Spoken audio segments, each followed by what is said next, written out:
Now that we've learned what stocks and options are, let's talk more about options. There are different kinds of options that you use for different market scenarios. One of them is a call option. You buy a call option when you think the market is going to go up. A call option is a contract between two parties to buy control of a stock at a certain strike price by the expiration date. So if you buy a call option, you put down the payment or option premium to hold that price, even if that price goes up later. If that stock price does go up, the buyer can then sell that option for a profit. So the buyer of the call has the right but not the obligation to buy the stock at the strike price in a future date known as the expiration date.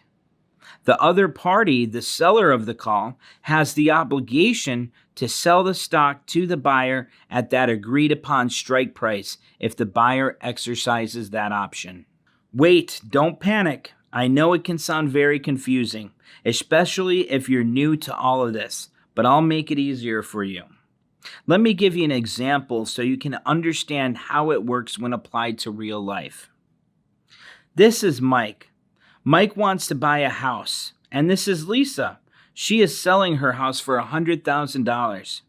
This $100,000 will be our strike price, but he won't have to pay that full amount for a month, the month being our expiration date.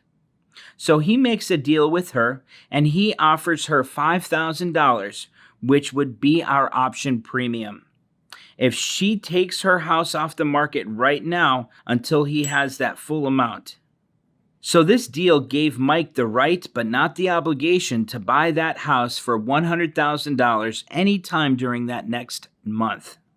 During this month, it's announced that a mall is going to be built right by that house.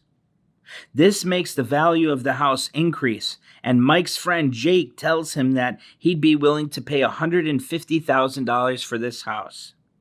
Mike then accepts the deal from Jake to sell the house to him for $150,000. With the $150,000 that Jake paid Mike for the house, Mike uses $100,000 to pay Lisa like they agreed on. Now that Mike has made a $50,000 profit on that transaction, Mike paid the $5,000 to Lisa to hold that original price. So his final profit is a net profit of $45,000. That transaction was a call option. He profited as the price of the house went up. He had the right but not the obligation to buy that house at that price within that 30-day. Let's say Mike walks away from the deal, or the price of the house goes down instead of going up.